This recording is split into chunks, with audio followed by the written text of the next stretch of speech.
Le livre de Galaten, chapitre 5.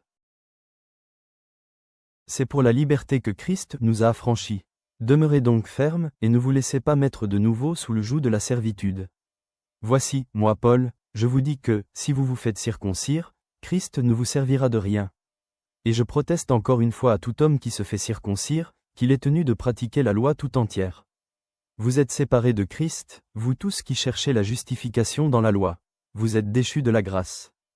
Pour nous, c'est de la foi que nous attendons, par l'Esprit, l'espérance de la justice.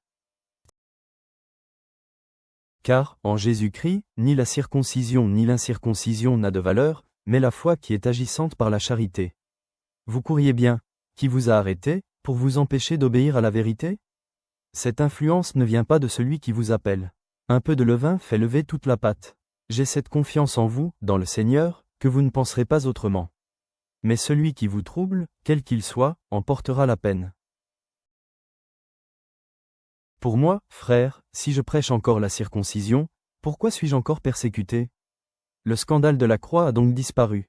Puisse-t-il être retranché, ceux qui mettent le trouble parmi vous?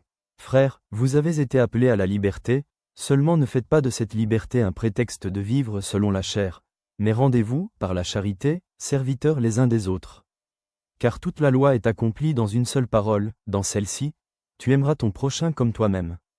Mais si vous vous mordez et vous dévorez les uns les autres, prenez garde que vous ne soyez détruits les uns par les autres.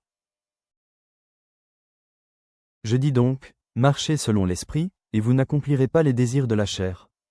Car la chair a des désirs contraires à ceux de l'esprit, et l'esprit en a de contraires à ceux de la chair. Ils sont opposés entre eux, afin que vous ne fassiez point ce que vous voudriez. Si vous êtes conduits par l'esprit, vous n'êtes point sous la loi. Or, les œuvres de la chair sont manifestes, ce sont l'impudicité, l'impureté, la dissolution, l'idolâtrie, la magie, les inimitiés, les querelles, les jalousies, les animosités, les disputes, les divisions, les sectes. L'envie, l'ivrognerie, les excès de table, et les choses semblables. Je vous dis d'avance, comme je l'ai déjà dit, que ceux qui commettent de telles choses n'hériteront point le royaume de Dieu. Mais le fruit de l'esprit, c'est l'amour, la joie, la paix, la patience, la bonté, la bénignité, la fidélité, la douceur, la tempérance.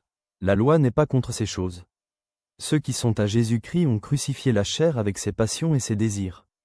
Si nous vivons par l'esprit, marchons aussi selon l'esprit. Ne cherchons pas une vaine gloire, en nous provoquant les uns les autres, en nous portant envie les uns aux autres.